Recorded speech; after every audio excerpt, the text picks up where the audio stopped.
இன்றைக்கி வாட்ஸ்அப் நோண்டிகிட்டே இருக்கும்போது right side என்னமோ கண்ணு மாதிரி இருந்துச்சு.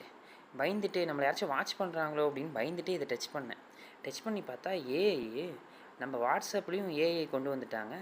சரி, எப்பட்றா கொண்டு வந்தாங்கன்னு சொல்லிட்டு ஏஐட்டே கேட்டேன். நீ எப்போ உங்களுக்கு ஸ்டார்ட் பண்ணாங்கன்னு சொன்னிச்சு. இன்றைக்கி தான் ஜூன் 28, 24 இன்றைக்கி தான் லான்ச் பண்ணாங்க அப்படின்னு கேட்டுச்சு.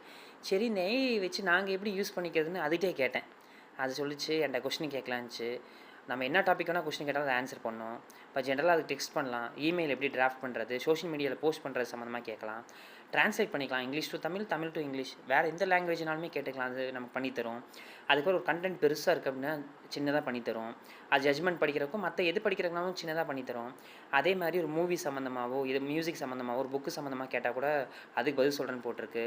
அதுக்கப்புறம் ஒரு நம்மளோட தாட்டு அது சம்மந்தமாக சொன்னால் கூட போட்டிருக்கு. இது மாதிரி எல்லா விஷயம் போடுறாங்க. நம்ம எக்ஸாம்பிள் நான் ஒரு தமிழ் வேர்டு கூட போட்டு பார்த்தேன், கரெக்டாக இங்கிலீஷில் ட்ரான்ஸ்லேட் பண்ணிச்சு. இது மாதிரி